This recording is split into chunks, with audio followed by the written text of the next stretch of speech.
समस्त अनियमित कर्मचारी भाइयों को मेरा प्रणाम। मैं सचिन शर्मा, प्रदेश अध्यक्ष नगर निगम अनियमित कर्मचारी महासंघ। जैसा कि आज पेपर में एक खबर प्रकाशित हुई है कि रायपुर बूढ़ा तालाब को 3 दिन में अगर खाली नहीं करते हैं तो वहां बाउंड्री दौड़ उठा दिया जाएगा। और रायपुर धरना स्थल ट्रैफिक बहुत होता है करके धरना स्थल को हटा के नया रायपुर भेजना चाह रहे हैं, यहाँ से 28 किलोमीटर दूर। जब संवेदनशील सरकार शहर के बीच में होकर हमारी मांगों को पूर्ण नहीं कर पा रही है, तो जो जंगल एरिया है यहाँ से 28 किलोमीटर दूर, अगर वहाँ किसी की गाड़ी पंचर हो जाए तो वहाँ कोई गाड़ी बनाने वाला नहीं है। और जहाँ धरना करने की बात कर रही है वहाँ ना पानी की व्यवस्था है, ना बाथरूम की व्यवस्था। इससे पहले वहाँ सब स्कूल सफाई कर्मचारी द्वारा धरना किया गया था, वहाँ महिलाओं के लिए टॉयलेट की व्यवस्था नहीं है। ऐसी जगह में धरना देने का मतलब क्या है कि आप तो एक सबसे पहले संवेदनहीनता का काम कर रहे हैं। आपने अपनी घोषणा में वादा किया था कि अनियमित कर्मचारियों को नियमितीकरण करेंगे, आउटसोर्सिंग ठेका प्रथा बंद करेंगे, अंशकाली से पूर्ण करेंगे। उसको तो आप कर नहीं रहे हैं, लेकिन जो नहीं करने के कारण जो बेचारे कर्मचारी उम्मीद से धरना करने आते हैं, अपनी मांग को पूरा करवाने के लिए आते हैं, उनको आप वहाँ भेज के उनकी आवाज़ को आप दबाना चाहते हैं। तो मेरा माननीय मुख्यमंत्री, नगरीय प्रशासन, नगर निगम सभी से अनुरोध है, वहाँ के महापौर से अनुरोध है कि एकाएक अगर धरना स्थल बदलना ही है तो समस्त अनियमित कर्मचारियों के संगठनों से मिल के बात किया जाए, उनके बीच इस बात को रखा जाए, एकाएक उनके ऊपर थोका ना जाए। अगर धरना स्थल बदलना ही है बूढ़ा तालाब से, तो रायपुर के बीच ही जगह में, ज़्यादा दूर नहीं, आसपास जगह में दूसरा धरना स्थल बना दे। जैसे जंतर मंतर बना हुआ है, वहाँ व्यवस्था हो हर प्रकार की, बाथरूम, टॉयलेट, पानी, सब प्रकार की, ऐसा धरना स्थल हमको दिया जाए कि हम अपनी मांग को रख सकें। और कांग्रेस सरकार ये ना भूलें कि इसी धरना स्थल में आके जब हम अनियमित कर्मचारी आंदोलन कर रहे थे तो आश्वासन दे के और आपने घोषणा पत्र में शामिल करवाया और सत्ता हासिल की है। तो आप अपने अहंकार में इतना चूर न रहे कि अनियमित कर्मचारियों की बात को आप दबाएं और धरना स्थल एकाएक बंद कर दें।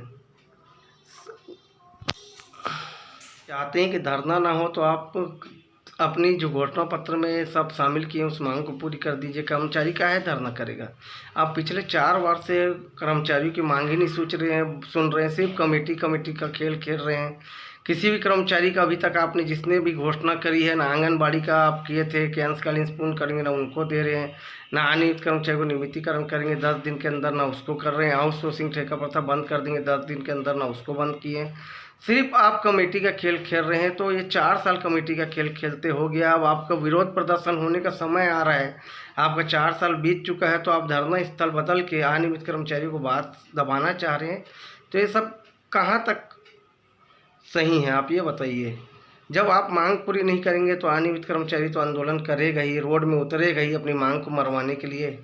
जब आप सत्ता में हासिल करना था तो अनियमित कर्मचारियों को आपने यूज़ कर लिया। अब जब आप करने की बारी आ रही है तो आप एक तो मांग पूरी नहीं कर रहे हैं और दूसरा उनको ऐसी जगह भेज रहे हैं जहाँ से कोई सुनने वाला नहीं है। वहाँ मीडिया कर्मचारी भी नहीं पहुँच सकते। क्या कोई मीडिया कर्मचारी 28 किलोमीटर दूर जाके हमारा बाइट ले पाएगा, हमारे धरना प्रदर्शन को कवरेज कर पाएगा? आप सोच सकते हैं इतने दूर मीडिया भाई को कितनी तकलीफ होगी।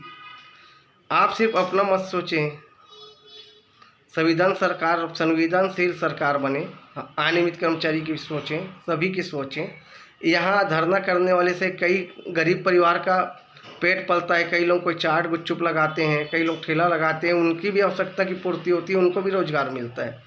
तो एकाएक धरना स्थल को ना हटाया जाए। अगर धरना स्थल हटाना ही है तो समस्त अनियमित कर्मचारी के संगठनों से मिलकर बात की जाए और शहर के अंदर ही कोई धरना स्थल हमको अच्छा बनाया दिया जाए जिसमें कि सब सुविधाएं हों और बैठ के चर्चा हो। एकाएक ये हिटलर सही ना चलाई जाए। हमारा नगरीय प्रशासन से यही अनुरोध है, सरकार से यही अनुरोध है कि एकाएक धरना ना हटाया जाए और अनियमित कर्मचारियों की बात को ना दबाया जाए। लोकतंत्र में सबको अपनी बात रखने का अधिकार है और सब वहाँ सिक्योरिटी लेके पहले से धरना करते हैं। ऐसा नहीं कि जाके बैठ जाते हैं, पहले कलेक्टर से रहते हैं, मंत्रालय से लेते हैं, जब सिक्योरिटी मिलती है तो धरना करते हैं। धन्यवाद। मैं सचिन शर्मा, प्रदेश अध्यक्ष नगर निगम अनियमित कर्मचारी।